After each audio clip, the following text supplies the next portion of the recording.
39 বছর বয়সেও নিজেকে এতটা ফিট রাখা যায়, মাঠে দুর্দান্ত পারফরমেন্স করা যায়, নিজেকে ইনজুরি মুক্ত রাখা যায়, গোল খোদাকে 28 বছর বয়সী ফুটবলারের মতো ধরে রাখা যায়, এ যেন কেবল ক্রিস্টিয়ানো রোনালদো দ্বারাই সম্ভব।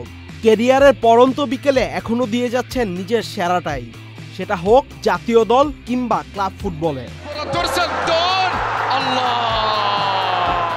রোনালদো নিজের নামের প্রতি সুবিচার করবেন, এটাই যেন ধ্রুব সত্যি। এই যেমন গতকাল রাতে পোল্যান্ডের বিপক্ষে ওভারহেড এক কিকে করলেন অসাধারণ এক গোল। দৃষ্টিনন্দন এই গোলটি দেখে বোঝার উপায় নেই কিছুদিন পরই এই মহাতারকা পা দিবেন 40-এ। এই বয়সেও যেভাবে গোল করে যাচ্ছেন সে হিসেব করলে 1000 গোল ছুঁয়েই হয়তো ক্যারিয়ারের ইতি টানবেন পর্তুগিজ এই কিংবদন্তি। অবশ্য সেটি পূরণ করতে দরকার আর মাত্র 90টি গোল। পোল্যান্ডের সাথে জোড়া গোলের পর রোনালদোর গোল সংখ্যা এখন 910টি। একটি ওভারহেড কিক, একটি পেনাল্টি শট, 2টি গোল, 1টি অ্যাসিস্ট। একজন ফরওয়ার্ডের জন্য একটি ম্যাচ থেকে এর চেয়ে বেশি কি চাই। শুক্রবার রাতে উয়েফা নেশনস লিগের ম্যাচে পোল্যান্ডের বিপক্ষে ঠিক এমন পারফরমেন্সই করলেন ক্রিস্টিয়ানো রোনালদো।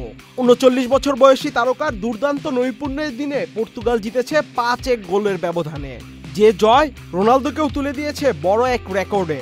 আন্তর্জাতিক ফুটবলে সবচেয়ে বেশি 132 ম্যাচ জয়ী ফুটবলার এখন রোনালদো। পিছনে পড়ে গেছেন স্পেনের মহাতারকা সার্জিও রামোস। ম্যাচে আল নাসের তারকার সেরা মুহূর্তটি আসে 87 মিনিটে, দলের 5ম গোলের সময়। ডান পাশ থেকে ভিতিনহা খানিকটা উঁচু করে বল বাড়ান 6 গজের বক্সের ভিতরে।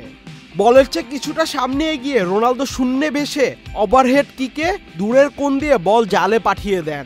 এ নিয়ে আন্তর্জাতিক ক্যারিয়ারে রোনালদোর গোল সংখ্যা দাঁড়িয়েছে 135-এ, সব প্রতিযোগিতা মিলিয়ে ক্যারিয়ারে 910-এ। দুটোই তথ্য সংগ্রহ শুরুর পর থেকে এ যাবৎকালের সর্বোচ্চ। ক্রিস্টিয়ানো রোনালদোর অসাধারণ পারফরমেন্সে পোল্যান্ডকে 5-1 গোলে হারিয়ে এক ম্যাচ বাকি থাকতেই নেশনস লিগের কোয়ার্টার ফাইনাল নিশ্চিত করেছে রোনালদোর Portugal. Ahmed Shafi, channel I.